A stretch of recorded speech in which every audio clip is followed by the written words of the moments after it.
जय हिंद साथियों, मैं दीपक पांडे आप सभी मित्रों का एग्जामपुर एप्लीकेशन क्लासेस में हार्दिक स्वागत करता हूं। हम हैं एग्जामपुर कलम से क्रांति।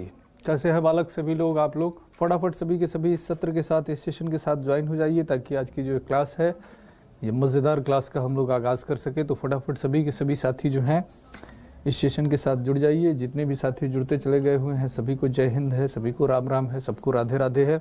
चलो, मैं आशा कर रहा हूँ आप सभी स्वस्थ होंगे, बेहतर होंगे, मस्त होंगे और एग्जामपुर एप्लीकेशन के साथ आप नित्य प्रतिदिन नई नई चीज़ें सीख रहे होंगे और अपने पढ़ाई को और धारदार बना रहे होंगे। तो चलिए फिर बालक, आज के इस सत्र का आगाज़ करते हैं। कल जहाँ पर बात हमने छोड़ी थी वहाँ से आज की बातों को लेते हैं, ठीक है? तो कल कहाँ हमारी बात हो रही थी? कल हम लोग डाइजेशन के विषय में बात कर रहे थे, स्टमक के विषय में बात कर रहे थे। और स्टमक के अंदर हमने बात किसके विषय में किया था बालक? स्टमक के अंदर हमारी बात हो रही थी गैस्ट्रिक जूस के विषय में। ध्यान है, गैस्ट्रिक जूस के विषय में बात हुई थी। गैस्ट्रिक जूस के अंतर्गत कौन कौन से एंजाइम पाए जाते हैं, ये सारी बातें मैंने आपसे कर लिया हुआ था। तो अब वहाँ से आगे चलेंगे, ठीक है? चलिए, तो स्टमक के बाद ध्यान में रखा कीजिए, स्टमक से जो फूड निकलता है, कि ये पूछा भी गया हुआ है, स्टमक से जो फूड निकलता है, स्टमक में तो कंप्लीट डाइजेशन नहीं हो रहा हुआ है, फुल डाइजेशन नहीं हो रहा है, सेमी डाइजेशन हो रहा है। तो स्टमक से जो सेमी डाइजेस्टेड फूड निकलता है, ठीक है, इसका नाम पूछ लिया जाता है कि इसको किस नाम से जाना जाता है? आमाशय द्वारा अर्धपचित भोजन जो होता है, आमाशय द्वारा अर्धपचित भोजन जो होता है, अर्धपचित जो भोजन आता है, कहाँ पर? छोटी आंत में आता है बालक, ठीक है? Semi digested food of stomach, semi digested food of stomach, food of stomach. तो इसको किस नाम से जानते हैं बालक? इसको हम लोग जानते हैं काइम के नाम से। किस नाम से जानते हैं? काइम के नाम से। इस नाम को याद रखिएगा, ये पूछा जाता है पेपर में।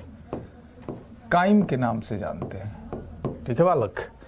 तो स्टमक से जो अर्धपचित भोजन निकलता है, बहुत बढ़िया बनी जी, इसको काइम के नाम से जानते हैं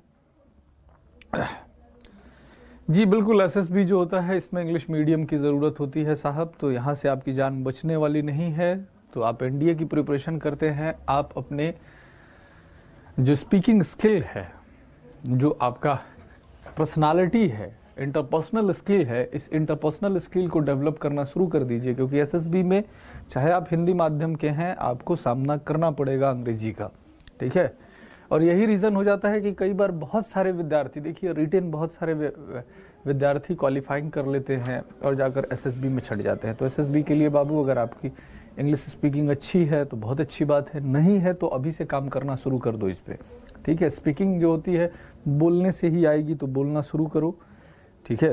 तो कहीं ना कहीं जब तक आप इस पर काम नहीं करोगे, काम नहीं हो पाएगा बाबू, ठीक है? चलिए, गुड आफ्टरनून तुषार साहब। तो काइम कहते हैं। अब यहाँ से भोजन कहाँ आ जाता है बच्चे? अब भोजन आ जाता है आपके छोटी आंत में, छोटी आंत में, ठीक है बाबू?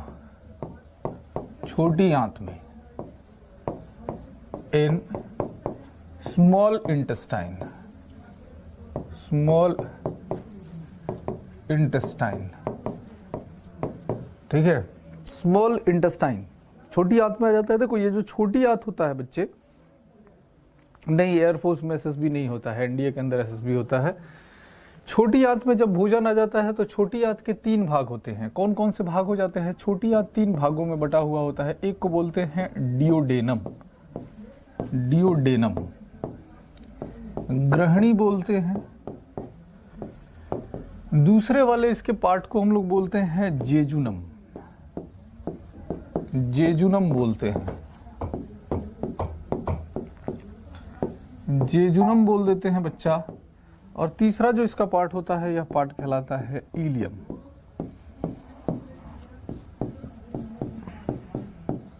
इलियम।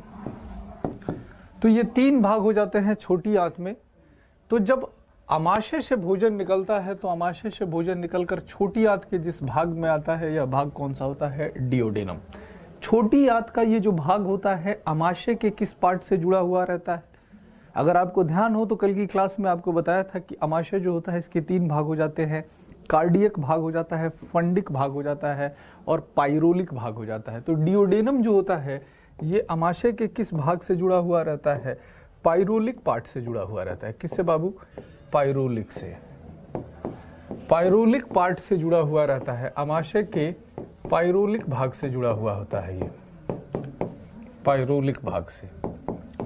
तो भोजन सबसे पहले छोटी आंत के किस भाग में आता है? छोटी आंत के डिओडेनम में आता है। ठीक है, डिओडेनम में आता है। अब डिओडेनम में भोजन का किस तरीके से पाचन होता है इसे हमें सीखना है। तो सबसे पहले आज किसके विषय में बात करेंगे बच्चा? डिओडेनम के विषय में बात करेंगे। ठीक है, तो चलिए डिओडेनम पे आते हैं और डिओडेनम में बात करते हैं कि डिओडेनम के अंदर क्या हो जाता है। इन डिओडेनम, डिओडेनम ग्रहणी में, ग्रहणी में तो देखिए याद रखा कि जो डिओडेनम जो होता है, इस डिओडेनम के अंदर अपना कोई पाचक रस नहीं बनता है, इसके अंदर कोई डाइजेस्टिव जूस बनता नहीं है, बल्कि इसको 2 जगह से क्या हो जाता है बच्चों? 2 जगह से इसको 2 अलग अलग जगह से पाचक रसों की प्राप्ति होती है। डिओडेनम में अपना कोई पाचक रस नहीं बनता है, ग्रहणी में अपना कोई पाचक रस नहीं बनता है, इसको 2 अलग अलग जगह से डाइजेस्टिव जूस की प्राप्ति होती है। तो कहाँ कहाँ से इसको डाइजेस्टिव जूस की प्राप्ति होती है? 2 अलग अलग जगहों से इसको डाइजेस्टिव जूस की प्राप्ति होती है। एक डाइजेस्टिव जूस इसको प्राप्त होता है किससे? लीवर से, यकृत से। और दूसरा इसको डाइजेस्टिव जूस किससे प्राप्त होता है? पैंक्रियाज से, पैंक्रियाज से, अग्न्याशय से।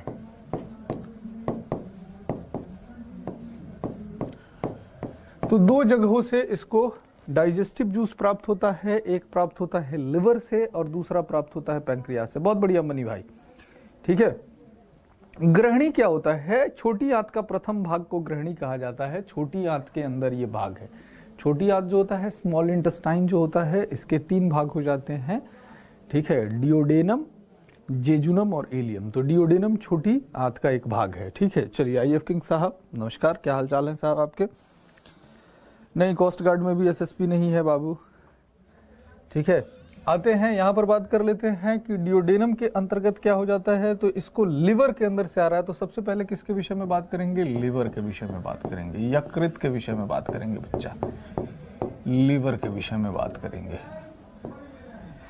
लिवर के विषय में बात कर रहे हैं। लिवर के बारे में ध्यान में रखा कीजिए सबसे पहले कि मानव शरीर की सबसे बड़ी ग्रंथि है बाबू। ये मानव शरीर की सबसे बड़ी ग्रंथि है, सबसे बड़ी ग्रंथि है ये। ठीक है, लार्जेस्ट ग्लैंड ऑफ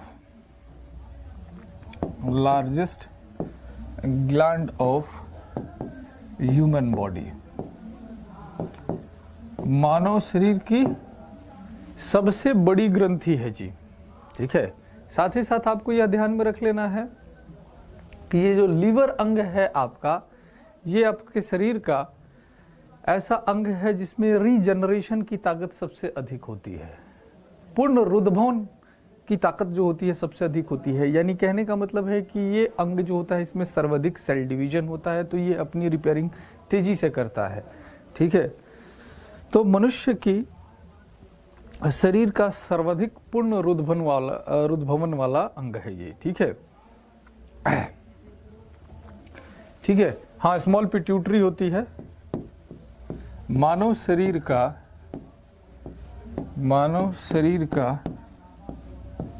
सर्वाधिक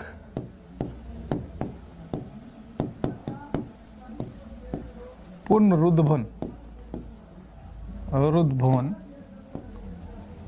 रुद्भव वाला अंग है ये।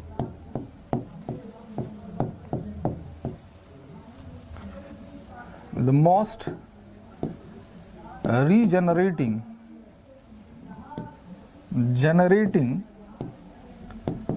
organ of human body है, ह्यूमन बॉडी है।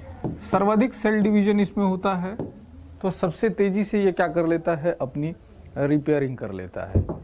ठीक है, सर्वाधिक तेजी से अपनी रिपेयरिंग करता है। बिल्कुल बिल्कुल सही बात है। एवरेज वेट जो इसका होता है 1.5 से 2 किलोग्राम का हो जाता है। विटामिन का फर्स्ट पार्ट अपलोड कर दीजिए सर। सारे पार्ट तो राजन साहब अपलोडेड है, सब पार्ट अपलोडेड है, ध्यान से ढूंढिए, आपको मिल जाएगा भाई साहब। ठीक है, तो यहाँ पर ध्यान में रखा कीजिए, बिल्कुल आप लोगों ने सही बताया है कि इसका औसत वजन जो होता है, एवरेज वेट जो होता है, ये 1.5 से 2 किलोग्राम का होता है। बिल्कुल सही बताया है आप लोगों ने, 1.5 से 2 किलोग्राम का होता है। तो औसत वजन इसका कितना हो जाता है, 1.5 से 2 किलोग्राम का हो जाता है। बिल्कुल बाह्यस्रावी ग्लैंड है ये, अंतःस्रावी ग्लैंड में आउटू है सबसे। बिल्कुल बिल्कुल गुड़िया जी, पूरी जब अंतःस्रावी और बाह्यस्रावी दोनों को मिलाकर कहिएगा तो सबसे बड़ी ग्रंथि है अंतःस्रावी में थायराइड होती है। बिल्कुल सही जानकारी है आपकी, कहीं से कोई दिक्कत वाली इसमें बात नहीं है। ठीक है, अब बात करते हैं बच्चों कि ये जो शरीर का अंग है ये और कौन से कार्य करता है। देखिए, लिवर जो होता है कई सारे कार्य करता है। लिवर जो होता है ये क्या करता है, ये आपको करता है ग्लूकोनियोजेनेसिस की प्रक्रिया। ठीक है, तो ग्लूकोनियोजेनेसिस प्रक्रिया करता है, वसा का पायसीकरण किया जाता है। ठीक है, इसके द्वारा वसा का पायसीकरण किया जाता है, यकृत द्वारा वसा का पायसीकरण किया जाता है, पायसीकरण किया जाता है। ये भी कई बार पूछा गया है, किया जाता है। It helps in emulsification. It helps in emulsification. Emulsification.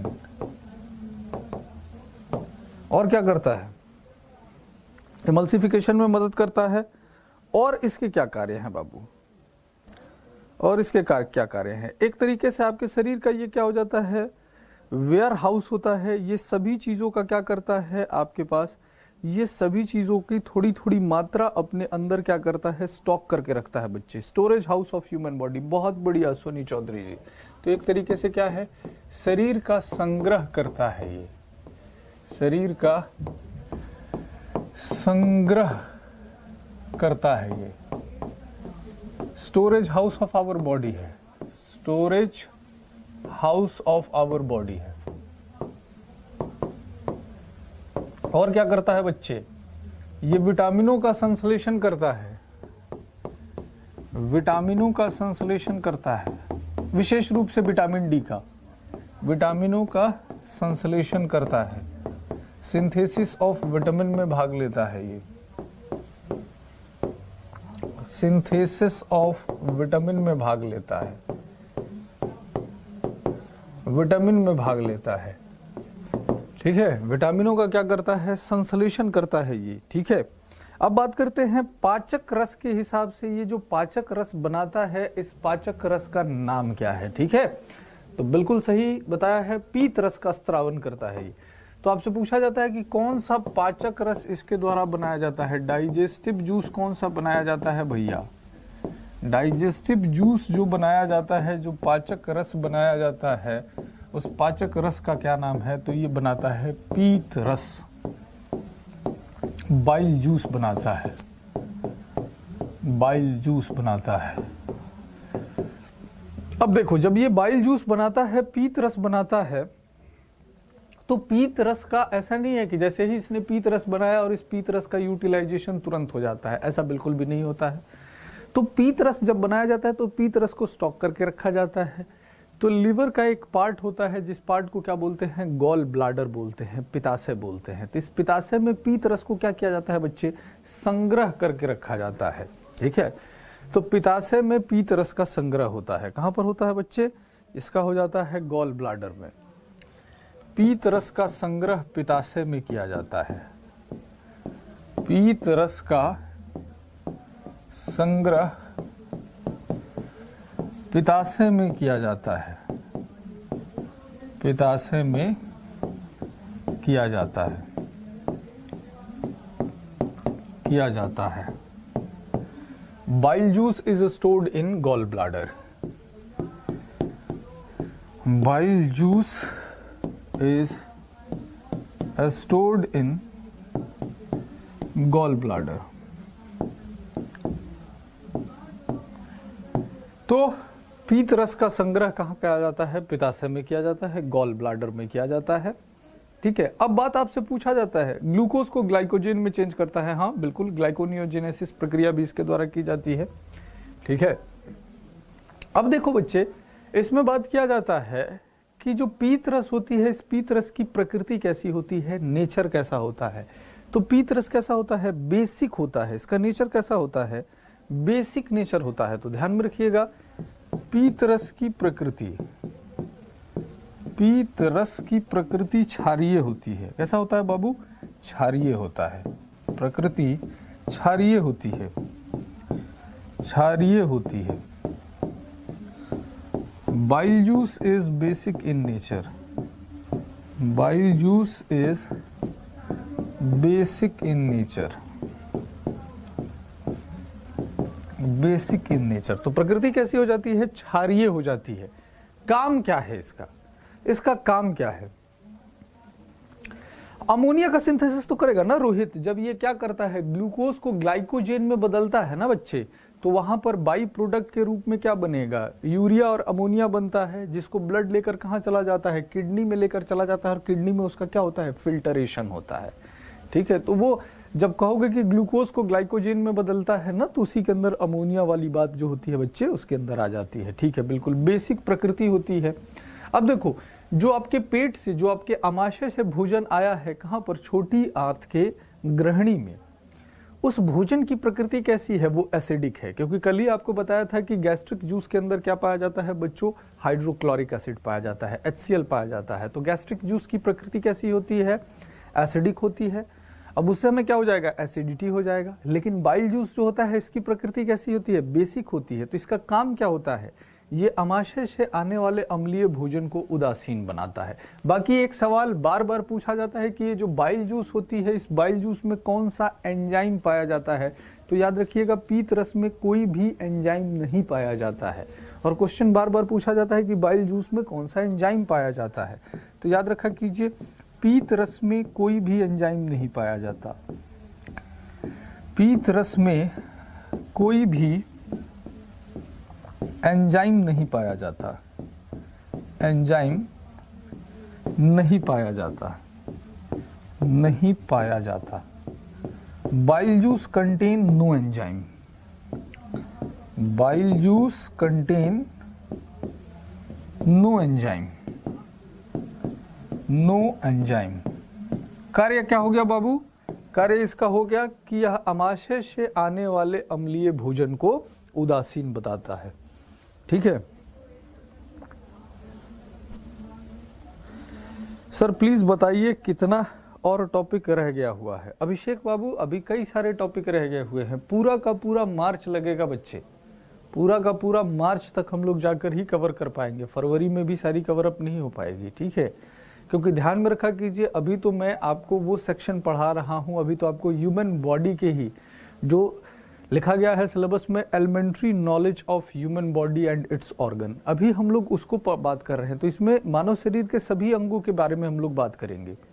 अभी तो देखिए, अभी हम लोग पाचन तंत्र के बारे में बात कर रहे हैं, श्वसन तंत्र के बारे में बात करेंगे, तंत्रिका तंत्र के बारे में बात करेंगे, उत्सर्जन तंत्र के बारे में बात करेंगे। ठीक है बच्चे, इसके बाद अभी डिजीज हमें करना है। फिर हमारे पास ध्यान में रखा कीजिए कि एनडीए के अंदर प्लांट फिजियोलॉजी भी पूछा जाता है। तो जूलॉजी, बोटनी का भी कुछ सेक्शन है, प्लांट फिजियोलॉजी से भी जाके काम करना है। तो इतनी तेजी से तो सिलेबस खत्म नहीं हो पाएगा, अभी तो आपको वेट करना पड़ेगा। इतनी जल्दी सिलेबस खत्म थोड़े होगा बच्चे। तो यह आमाशय से आने वाले, कार्य क्या है इसका? यह आमाशय से आने वाले, आमाशय से आने वाले अम्लीय भोजन को उदासीन बनाता है। अम्लीय भोजन को उदासीन बनाता है, भोजन को उदासीन बनाता है। उदासीन बनाता है। इट न्यूट्रलाइजेस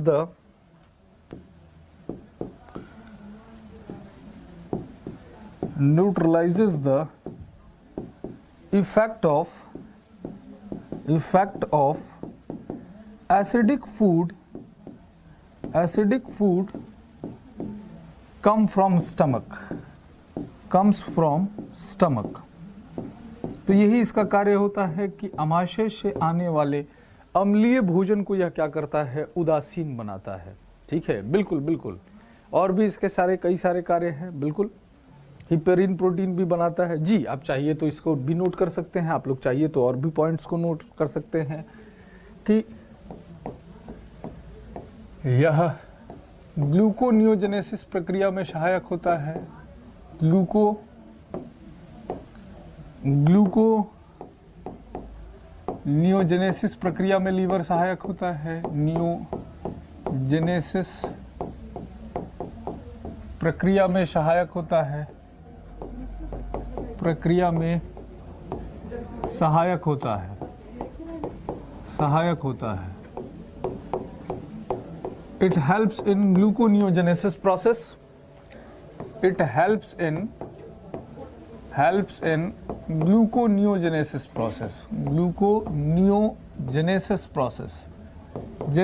process, बिल्कुल। और बाकी अच्छा पॉइंट, वैलिड पॉइंट आपने रखा हुआ है कि हिपेरिन प्रोटीन जो है, जो कि हमारे शरीर के अंतर्गत नहीं, केमिस्ट्री की क्लास पहले ही शुरू हो जाएगी बाबू। ऐसे कैसे कह सकते हो कि केमिस्ट्री की क्लास नहीं होगी? ऐसे नहीं है कि बायोलॉजी खत्म होने पर होगी। केमिस्ट्री की क्लास फाउंडेशन बैच पहले स्टार्ट हुई थी, तो फाउंडेशन बैच के अंतर्गत उन्होंने किया हुआ है, चल ही रही हुई है। रैंकर्स बैच में भी केमिस्ट्री स्टार्ट हो गई हुई है। तो बेहतर होगा ये प्रश्न आप लोग रोहित सर से पूछे। ऐसी बात थोड़ा है कि उसकी खत्म हो जाएगी तो ये स्टार्ट होगी, सबकी होगी भैया। जिसका जो रखा गया हुआ है, पॉलिटी होगी नहीं केमिस्ट्री, अरे सब हो जाएगी यार। तुम लोगों को पता है क्या है, जो है उस पर ध्यान नहीं दोगे, जो नहीं हुआ है उसको। अरे भैया, ऑर्गेनाइजेशन है, पॉलिटी का सिलेबस उससे छोटा है तो उसको रखा गया हुआ है, क्यों नहीं कराया जाएगा आपको? और जरूरी थोड़ा है कि आपकी 1 घंटे की क्लास होगी, जरूरत पड़ेगी तो आपके 2 घंटे की क्लास हो जाएगी, 2-2, 3-3 घंटे की क्लास हो जाएगी उस सब्जेक्ट की जो सब्जेक्ट नहीं हुआ है। आपको तो सब्जेक्ट करके दिया जाएगा बाबू, ऐसे क्यों सोचते हो? ठीक है। और क्या हमने बात किया, यह हिपेरिन प्रोटीन को बनाता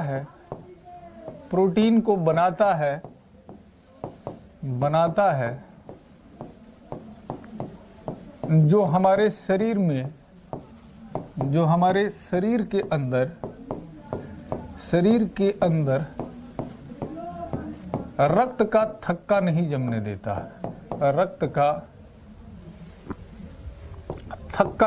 देता, तो ये काम भी लीवर करता है, थक्का नहीं जमने देता।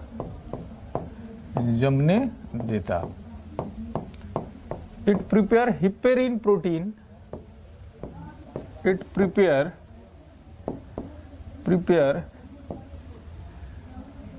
Heparin protein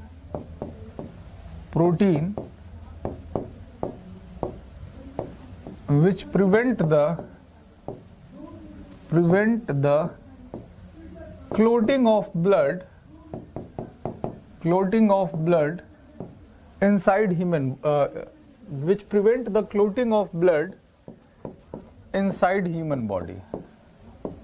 inside human body। तो मानव शरीर में क्या हो जाता है, रक्त का थक्का नहीं बनने देता, हाँ, ब्लड क्लोट नहीं होने देता। ठीक है, बिल्कुल क्लियर। चलिए, प्रैक्टिस कब से स्टार्ट हो? कौन सा प्रैक्टिस आशुतोष नहीं हुआ है जिस चैप्टर को मैं, आप बात बताइए। सारे सब्जेक्ट की जिम्मेवारी आप लोग मेरे से पूछना शुरू कर देते हैं, सर पॉलिटी नहीं हुई है, सर मैथ नहीं हुई है, सर फिजिक्स नहीं हुई। मैं कैसे सबकी जानकारी आपको दे पाऊंगा? उसके लिए इंक्वायरी नंबर है बाबू, इंक्वायरी नंबर पे पूछिए। आप मेरे सब्जेक्ट से पूछिए कौन सा प्रैक्टिस नहीं हुआ, कौन सा चैप्टर पढ़ाया हुआ है जिस चैप्टर का प्रैक्टिस नहीं कराया। अभी न्यूट्रिशन पढ़ा रहा हूँ, ये सारे न्यूट्रिएंट्स में ही आते हैं। ये चैप्टर डाइजेस्टिव सिस्टम खत्म करूंगा, इसके प्रश्न आने शुरू हो जाएंगे। इससे पहले विटामिन पढ़ाया हुआ है, विटामिन के क्वेश्चन आपको कराया हुआ है। हार्मोन पढ़ाया, हार्मोन के क्वेश्चन आप लोगों को करा रखा हुआ है। जो चैप्टर्स पढ़ाया हुआ है बाबू उसका तो क्वेश्चन आपको कराया ही हुआ है, कहाँ प्रैक्टिस नहीं हो रहा है। अब मुझे मेरे सब्जेक्ट का बताओ, मुझे मेरे सब्जेक्ट का बताओ। सभी सब्जेक्ट का मेरे से पूछोगे तो कैसे काम चलेगा, उस पर्टिकुलर टीचर से पूछो, ठीक है। मेरे सब्जेक्ट का मुझसे पूछो तो मैं आपको ज़्यादा बेहतर बता पाऊंगा। सभी का तो मुझे पता नहीं है ना बच्चे, मुझे मेरे सब्जेक्ट का पूछो। तो इतना कार्य जो होता है, ये कार्य किसके द्वारा किया जाता है, ये कार्य किया जाता है आपके लीवर के द्वारा। अब किसके ऊपर बात करेंगे, दूसरा पाचक रस कहाँ से आ रहा था, दूसरा पाचक रस आ रहा था अग्न्याशय से। तो अग्न्याशय के बारे में बच्चों बात करेंगे, पैंक्रियाज के विषय में, पैंक्रियाज के विषय में बात करेंगे, अग्न्याशय के विषय में बात करेंगे। अब अग्न्याशय के बारे में आप सब लोगों को पता है एक चीज जो मैं आप लोगों को पढ़ा चुका हूं कि अग्न्याशय क्या होती है। अग्न्याशय एक मिश्रित ग्रंथि होती है। कैसी होती है बच्चे, मिश्रित ग्रंथि होती है। इस चीज को ध्यान में रख लेना है, यह एक मिश्रित ग्रंथि होती है, यह एक मिश्रित ग्रंथि होती है, मिश्रित ग्रंथि होती है, ग्रंथि होती है। It is a mixed gland, it is a mixed gland. कैसी ग्लैंड होती है, मिक्स्ड ग्लैंड होती है, मिश्रित ग्रंथि होती है, ठीक है। यह एक मिश्रित ग्रंथि होती है, ठीक है। विटामिन का प्रैक्टिस नहीं हुआ है, कहाँ थे उपेंद्र जी, जिस दिन विटामिन की प्रैक्टिस हुई थी कहाँ थे आप, घर पे थे क्या, उस दिन नहीं आए हुए थे, जाकर चेक कीजिए तो विटामिन की प्रैक्टिस कराया है कि नहीं कराया हुआ है, ठीक है। चलिए, मिश्रित ग्रंथि होती है। अब बात करते हैं कि ये जिस पाचक रस को बनाता है, इस पाचक रस का क्या नाम है, इसके द्वारा बनाए जाने वाले पाचक रस का क्या नाम है, डाइजेस्टिव जूस का क्या नाम है, डाइजेस्टिव जूस का क्या नाम है। इसके द्वारा जो पाचक रस बनाया जाता है, इस पाचक रस का नाम हो जाता है अग्न्याशयी रस, अग्न्याशयी रस। कौन सा जूस बनाता है भैया, पैंक्रिएटिक जूस बनाता है, पैंक्रिएटिक जूस बनाता है, पैंक्रिएटिक जूस बनाता है। यह एक जो पाचक रस बनाता है, उस पाचक रस का क्या नाम है, पैंक्रिएटिक जूस बनाता है, ठीक है। देखिए, कई बार ऐसा है ना कि आप लोग क्या कर देते हैं, कोई कुछ ऐसी बातों पर बच्चे क्वेरी करते हैं जो सारे काम हो गए हो। अब कई सारे लोग कल क्लास में बिल्कुल क्या हुआ था, लठ गाड़ रखे थे, अंगद की तरफ पैर जमा रखे थे, अब बार बार यही कमेंट करा, सर 2 फरवरी की क्लास अपलोड नहीं हुई है, 2 फरवरी की क्लास अपलोड नहीं है। 2 फरवरी की क्लास का टॉपिक क्या था, क्या था टॉपिक, न्यूट्रिशन था। मैं जाकर न्यूट्रिशन की फोल्डर में देख रहा हूँ, साफ साफ मुझे क्लास दिखाई दे रही है 2 फरवरी की, और बहुत सारे लोग कमेंट कर रहे हुए हैं कि भैया 2 फरवरी की क्लास अपलोड नहीं है। अरे ढूंढना भी तो सीखिए, एप्लीकेशन को इतने दिन से यूज करते हैं, एप्लीकेशन पे क्लास ढूंढने नहीं आती है। सब्जेक्ट में जाओगे, सब्जेक्ट में सारी क्लासेस दिखाई देती है। अब जो टॉपिक की हैशटैग होगी, जो लाइनिंग होगी, जो टॉपिक का टाइटल होगा, उसी फोल्डर में तो मिलेगा। तो 2 फरवरी की क्लास ऑलरेडी न्यूट्रिशन वाले फोल्डर में है, ठीक है। तो ये सारी थोड़ी चीज़ें जो होती है उसको ध्यान रख सकते हैं आप लोग, छोटी छोटी बातें होती है, ठीक है। और आप लोग क्या करते हैं, कोई चीज़ ढंग से ढूंढोगे नहीं, सीधे सर पे आ जाओगे, सर के ऊपर चढ़ जाओगे। अरे सर ये नहीं मिल रहा है, सर वो नहीं मिल रहा है, सर ऐसा नहीं हुआ है, वैसा नहीं, थोड़ा ढूंढो, ठीक है। अब देखो, यहां पर जो पाचक रस बनाता है, इस पाचक रस का क्या नाम हो गया, अग्न्याशयी रस हो गया बच्चों, ठीक है। कौन सा रस हो गया, अग्न्याशयी रस हो गया। तो अब बात करेंगे कि इस अग्न्याशयी रस में कौन कौन से एंजाइम पाए जाते हैं, ठीक है। अग्न्याशयी रस में कौन कौन से एंजाइम पाए जाते हैं, अग्न्याशयी रस में पैंक्रिएटिक जूस में कौन से एंजाइम पाए जाते हैं, ध्यान रखिए। इसमें से 2 एंजाइम को पकड़ के रखना है। एक तो इसमें कौन सा एंजाइम पाया जाता है बच्चों, इसमें एंजाइम पाया जाता है ट्रिप्सिन। इसमें कौन सा एंजाइम पाया जाता है, ट्रिप्सिन एंजाइम पाया जाता है, ठीक है। ट्रिप्सिन एंजाइम पाया जाता है, ट्रिप्सिन एंजाइम पाया जाता है। कौन सा, ट्रिप्सिन, ट्रिप्सिन, ट्रिप्सिन एंजाइम पाया जाता है। ये एंजाइम भी किसका पाचन करता है, ये एंजाइम भी पाचन करता है बच्चे प्रोटीन का। किसका पाचन करता है, प्रोटीन का पाचन करता है। हाँ, बहुत बढ़िया। तो ट्रिप्सिन भी किसका पाचन करता है, ये भी पाचन करता है प्रोटीन का। यह एंजाइम भोजन में उपस्थित प्रोटीन का पाचन करता है। उपस्थित प्रोटीन का पाचन करता है। प्रोटीन, कौन सा प्रोटीन? जो पेट के द्वारा जिसको किस में बदला गया था? पेप्टोन्स में बदला गया था। उसी प्रोटीन को यानी पेप्टोन्स को। तो पेप्टोन्स भी लिख सकते हो या डायरेक्ट प्रोटीन भी लिख सकते हो। यह एंजाइम भोजन में उपस्थित प्रोटीन का पाचन करता है। पाचन करता है। दिस एंजाइम डाइजेस्ट प्रोटीन और peptones present in our food। तो भोजन में उपस्थित किसका पाचन करता है? प्रोटीन का पाचन करता है। ठीक है, ट्रिप्सिन, हाँ प्रोटीन का, और स्टार्च में भी, हाँ बिल्कुल। अब बात कर लेते हैं यहाँ पर कि दूसरा जो प्रमुख प्रोटीन है जिसको आपको ध्यान में, दूसरा जो प्रमुख एंजाइम है जिसको आपको ध्यान में रख लेना है, इसका नाम होता है अग्न्याशयी अमाइलेज। अग्न्याशयी amylase, pancreatic amylase, pancreatic amylase. तो ये जो अग्न्याशयी अमाइलेज होता है बच्चा, ये किसका पाचन करता है? अग्न्याशयी अमाइलेज जो होता है ये किसका पाचन करता है? ठीक है, इस पर ध्यान दीजिए। ये किसका पाचन करता है? अब ये जो होता है आपके भोजन में उपस्थित वसा का पाचन करता है। जो फैट होता है उस फैट को पचाने का कार्य किसके द्वारा किया जाता है? अग्न्याशयी अमाइलेज के द्वारा किया जाता है। ध्यान में रख लेना है। तो यह हमारे भोजन में उपस्थित वसा का पाचन करता है। किसका पाचन कर रहा है? वसा का। यह एंजाइम हमारे भोजन में उपस्थित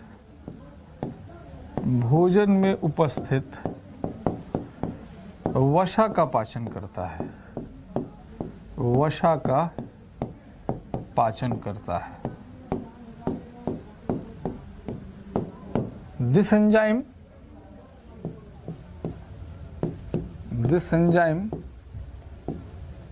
digest fat which is present in our food,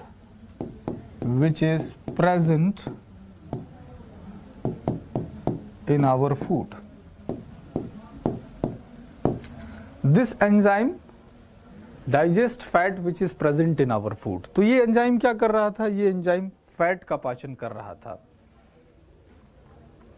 ठीक है, तो फैट का पाचन कर रहा था। तो ध्यान में ये रखा कीजिए कि ये जो एंजाइम हो रहा हुआ है, यही दो एंजाइम थे जो हमने यहाँ पर बात किया हुआ था कि लिवर के द्वारा कौन सा एंजाइम आया हुआ था। तो लिवर के द्वारा पीत रस बना हुआ था। यहाँ पर हमने बात कर लिया हुआ था, पीत रस बना हुआ था, बाइल जूस बन रहा हुआ था। इस बाइल जूस का क्या काम था ये मैंने आपको बता दिया। और इसके बाद अग्न्याशय के अंदर बता दिया कि अग्न्याशयी रस बन रहा था, पैंक्रिएटिक जूस बन रहा था। और इस पैंक्रिएटिक जूस का क्या महत्व था, अग्न्याशयी रस का क्या महत्व था, ये मैंने आपको बता दिया। और ये सारे काम छोटी आंत के किस भाग में होते हैं बच्चों? तो ये सारे काम होते हैं छोटी आंत के ग्रहणी में, डियोडेनम में। तो इतना काम किस में हो जाता है? डियोडेनम में हो जाता है। अब यहाँ पर ध्यान में रखा कीजिए कि इसके बाद भोजन जो होता है, ये भोजन कहाँ आ जाता है? जेजुनम में आता है। जेजुनम में किसी तरह का कोई पाचन नहीं होता है, तो इसीलिए जेजुनम को पढ़ने की आवश्यकता है नहीं। केवल इतना ध्यान में रखिए कि ये एक छोटी आंत का भाग होता है। अब सीधे पाचन कहाँ होगा? अब छोटी आंत के किस भाग में आएगा? जेजुनम के बाद इलियम में। ठीक है, तो इलियम में ध्यान में रख लेना है। तो अब बात कर लेते हैं कि इलियम के अंतर्गत कौन सा हो जाता है। अब बात कहां पर कर लेते हैं? भोजन कहां पर आ गया? इलियम में। अब बात करते हैं इन इलियम।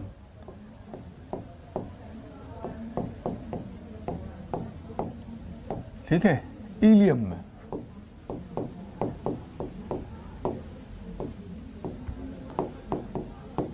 इलियम जो है ये तो छोटी आंत का भाग है, ठीक है, लेकिन ध्यान में रखिएगा यह हमारे पाचन तंत्र का सबसे बड़ा या सबसे लंबा हिस्सा होता है, ठीक है। ये हमारे पाचन तंत्र का सबसे बड़ा या सबसे लंबा हिस्सा हो जाता है, इस चीज को ध्यान में रख लेना है। हाँ आदित्य साह जी वो ठीक है, जब पैंक्रियाज को हम लोग बात करेंगे उसको एंडोक्राइन ग्लैंड की तरह, तब ये सारे हार्मोन्स के विषय में बात होती है जो मैं आप लोगों को पढ़ा चुका हूँ। अब यहाँ पर हम लोग बात करते हैं कि ये क्या है, हमारे पाचन तंत्र का सबसे लंबा हिस्सा होता है, पाचन तंत्र का सबसे लंबा हिस्सा होता है, पाचन तंत्र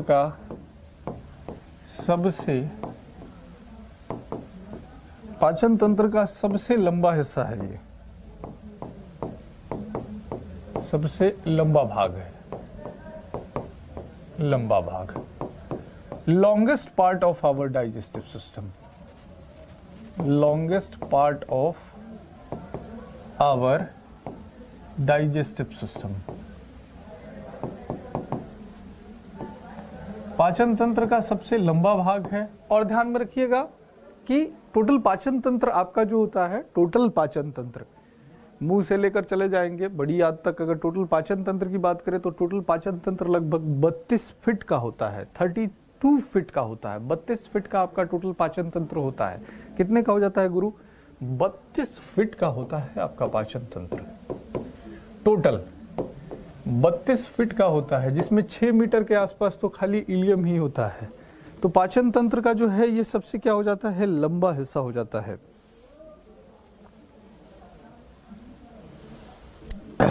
ठीक है, तो पाचन तंत्र का ये जो हो जाता है सबसे लंबा हिस्सा हो जाता है। और ये पाचन तंत्र का वह भाग हो जाता है जहां पर होता है भोजन का संपूर्ण पाचन, ठीक है। यहां पर भोजन का पूर्ण पाचन होता है, भोजन का पूर्ण पाचन होता है, पूर्ण पाचन होता है।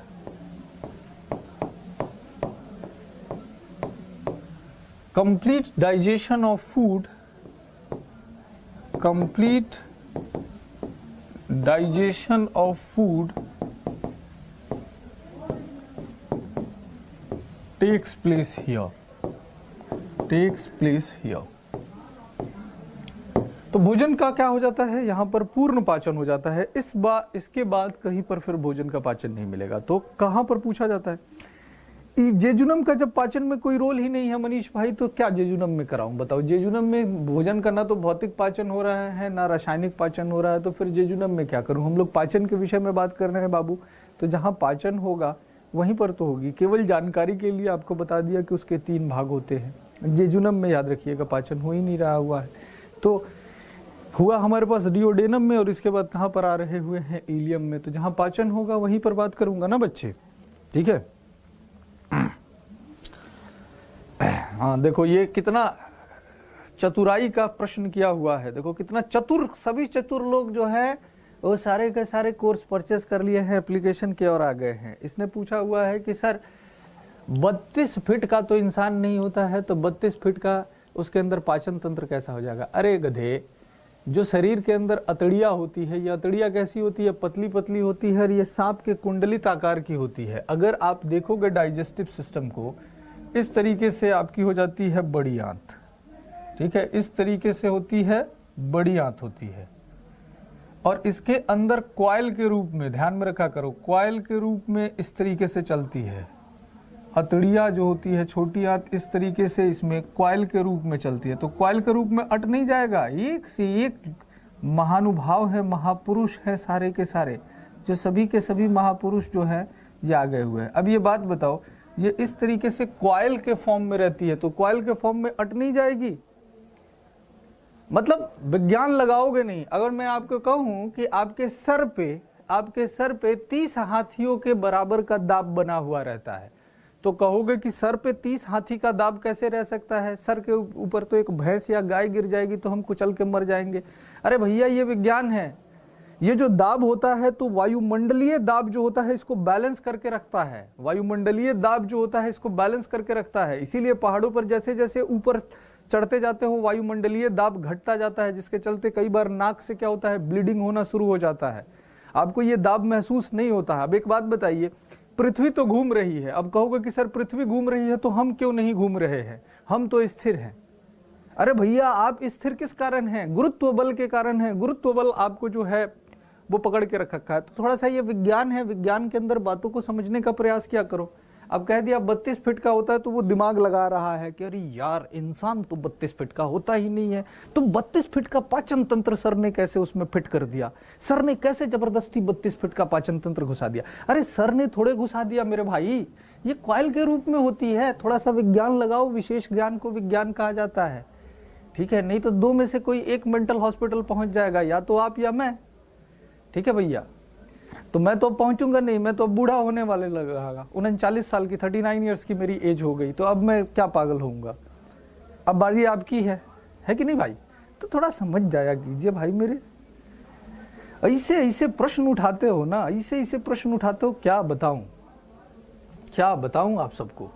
चलो, तो यहां पर भोजन का क्या हो जाता है, पूर्ण पाचन हो जाता है। तो भोजन के पूर्ण पाचन में कौन सी चीज किस में बदलती है बच्चे, ये प्रश्न पूछा जाता है। तो यहां ध्यान दो, कौन सी चीज किस में बदलती है।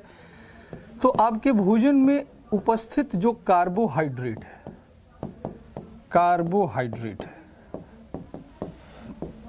या फिर क्या है गुरु, स्टार्च है। कार्बोहाइड्रेट और जो स्टार्च है, इसका अंतिम रूप से पाचन यहां पर किसके रूप में हो जाता है, इसका अंतिम रूप से पाचन जो हो जाता है ग्लूकोज के रूप में हो जाता है। किसके रूप में हो जाता है, ग्लूकोज के रूप में हो जाता है, ठीक है। ग्लूकोज के रूप में हो जाता है, ग्लूकोज के रूप में हो जाता है, ग्लूकोज के रूप में हो जाता है। किसमें हो जाता है बच्चे, ग्लूकोज के रूप में हो जाता है। स्पैम मत कीजिए, फिर से स्पैम कर रहे हो, स्पैम कर रहे हो फालतू का। अब है स्पैम क्यों कर रहे हो गुरु, फिर ब्लॉक हो जाओगे, फिर दिक्कत हो जाएगी आपको। कार्बोहाइड्रेट या स्टार्च जो होता है ये ग्लूकोज के रूप में हो जाता है। इसके बाद देखो, जो प्रोटीन होता है आपके भोजन में उपस्थित, जो प्रोटीन होता है, इस प्रोटीन का अंतिम रूप से पाचन किसके रूप में हो जाता है, एमिनो अम्ल के रूप में हो जाता है। किसके रूप में, एमिनो अम्ल के रूप में होता है, एमिनो एसिड के रूप में होता है, एमिनो एसिड के रूप में हो जाता है। अब बचा कौन सा, वसा, फैट। तो ये जो वसा होता है, फैट होता है, इसका अंतिम रूप से पाचन किस रूप में होता है, वसा का अंतिम रूप से पाचन वसीय अम्ल तथा ग्लिसरॉल के रूप में होता है, वसीय अम्ल तथा ग्लिसरॉल के रूप में होता है, ग्लिसरॉल के रूप में होता है, ठीक है। इसका अंतिम रूप से पाचन बच्चों फैटी एसिड एंड ग्लिसरॉल के रूप में होता है, ग्लिसरॉल के रूप में होता है। किस में हो जाता है, फैटी एसिड और ग्लिसरॉल के रूप में हो जाता है, ठीक है। क्लियर। तो फैटी एसिड और ग्लिसरॉल के रूप में हो जाता है। क्लियर है। चलिए, तो कौन से पदार्थ का पाचन अंतिम रूप से किस में हो जा रहा है ये आपने देख लिया।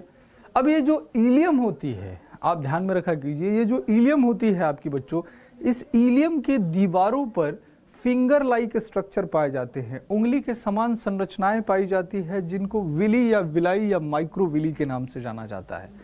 तो ये उंगली समान संरचनाएं जो होती है, इनके पीछे क्या होता है, इनके पीछे रक्त केशिकाएं होती है, ब्लड कैपिलरीज होती है। तो ये उंगली के समान की संरचनाएं जो होती है, तो ये फैलती हैं, फैलने से क्या करती है, पचित भोजन के एब्जॉर्प्शन के क्षेत्र को, एरिया को बढ़ा देती है, और इनके पीछे स्थित जो रक्त केशिकाएं हैं, ये यहाँ से पचित भोजन को खींच लेती है और अलग अलग कोशिकाओं के माइटोकॉन्ड्रिया में लेकर चली जाती है, जहाँ पर इनसे एनर्जी निकाला जाता है।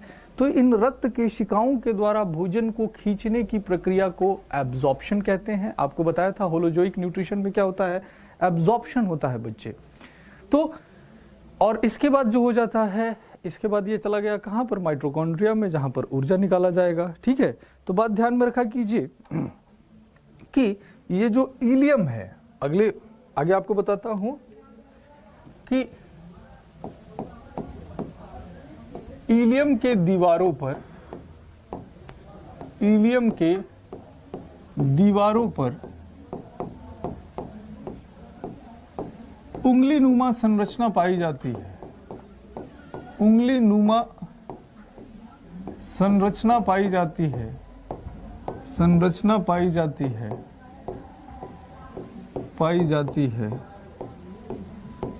जिन्हें रसांकुर कहा जाता है, रसांकुर कहा जाता है, कहा जाता है। ये पचित भोजन के, ये पचित भोजन के अवशोषण के क्षेत्र को बढ़ा देती है, अवशोषण के क्षेत्र को बढ़ा देती है। ये पचित भोजन के अवशोषण के क्षेत्र को बढ़ा देती है, क्षेत्र को बढ़ा देती है, बढ़ा देती है। ठीक है, तो पचित भोजन के अवशोषण के क्षेत्र को क्या करती है? बढ़ा देती है। Sir, how to cover notes and previous chapter, I am new students. देखिए सौव्या सिंह जी, आप क्या कर सकती हैं कि एप्लीकेशन पर वो सारी की सारी क्लासेस जो आपकी पीछे छूट गई है, प्रीवियस क्लासेस छूट गई है, वो सारी प्रीवियस क्लासेस भी आपको क्या हो जाएगी?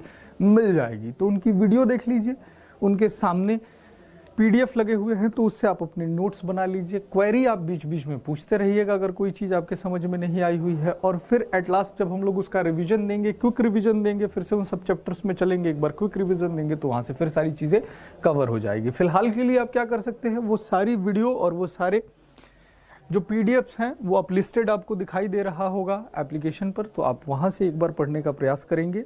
ठीक है, और फिर जब हम लोग उसको रिवीजन में लेकर आएंगे तो वो सारी चीज़ें हो जाएगी, तो घबराने की बिल्कुल भी आवश्यकता नहीं है। हमने कहा the walls of ileum contain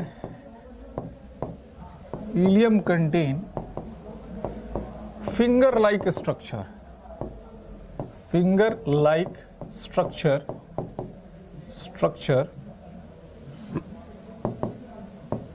which are called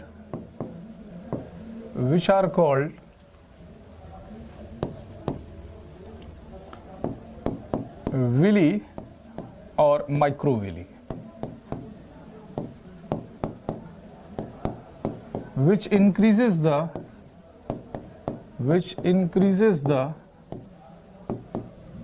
area of absorption of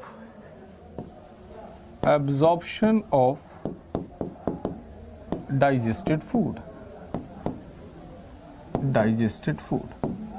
जो पचित भोजन के अवशोषण के क्षेत्र को क्या करती हैं? बढ़ा देती हैं। ठीक है, क्लियर?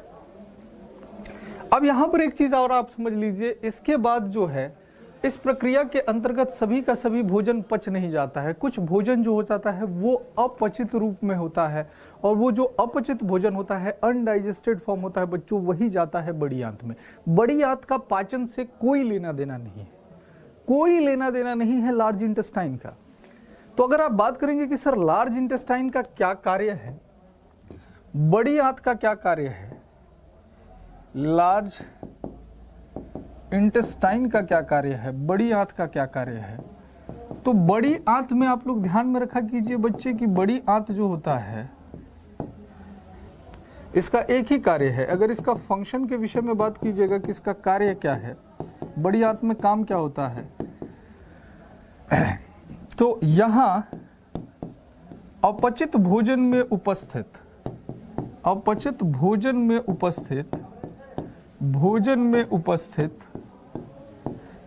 जल का अवशोषण किया जाता है, जल का अवशोषण किया जाता है। बस यही कार्य होता है इसका, अवशोषण किया जाता है।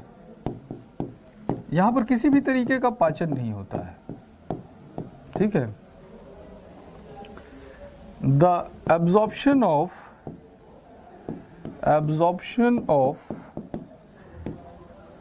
absorption of excess of water present in undigested food takes place here.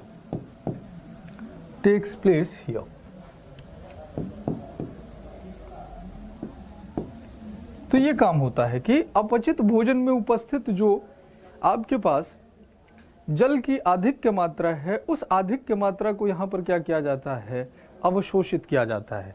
वो बात अलग है कि अगर इसके विषय में हम लोग बात करें तो ये जो हमारे पास बड़ी आंत हो जाता है बच्चों, बड़ी आंत जो हो जाता है, इस बड़ी आंत के भी पार्ट हो जाते हैं। इसका पार्ट जो हो जाता है आपके पास कोलन हो जाता है, रेक्टम हो जाता है और एनस हो जाता है। ये तीन भाग हो जाते हैं, ठीक है। कोलन हो जाता है, रेक्टम हो जाता है और एनस हो जाता है। लेकिन यहाँ पर ध्यान में रखा कीजिए कि यहाँ पर कोई कार्य तो हो नहीं रहा है। यहाँ पर सिंपली क्या किया जा रहा है, एक्सेस ऑफ वाटर का एब्जॉर्प्शन कर लिया जाता है। इसके बाद जो सेमी सॉलिड अनडाइजेस्टेड फूड होता है, इसको जमा करके रखा जाता है और एनस के थ्रू इसको शरीर से क्या कर दिया जाता है, बाहर कर दिया जाता है। शरीर से के द्वारा क्या किया जाता है, बाहर कर दिया जाता है। इमल्सिफिकेशन का मतलब होता है उसको सरल किया जाना, ठीक है, उसका सरल किया जाना। हाँ, अब सीकम देखो, सीकम कुछ जगह पर वरुण लिख दिया जाता है। सीकम का तात्पर्य समझो कि सीकम क्या है, वह स्थान जहां छोटी आंत बड़ी आंत से जुड़ती है, बड़ी आंत से जुड़ती है, आंत से जुड़ती है,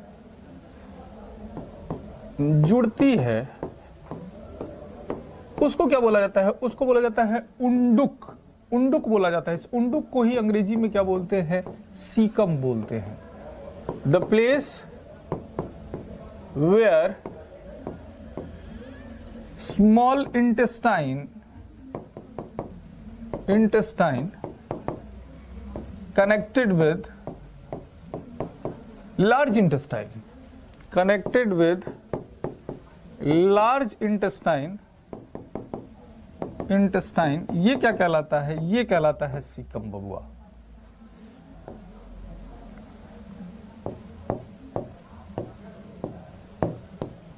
तो सीकम वो स्थान होता है जहां पर ये दोनों जुड़ती हैं। चलो बैक स्लाइड दिखा देता हूं, ठीक है।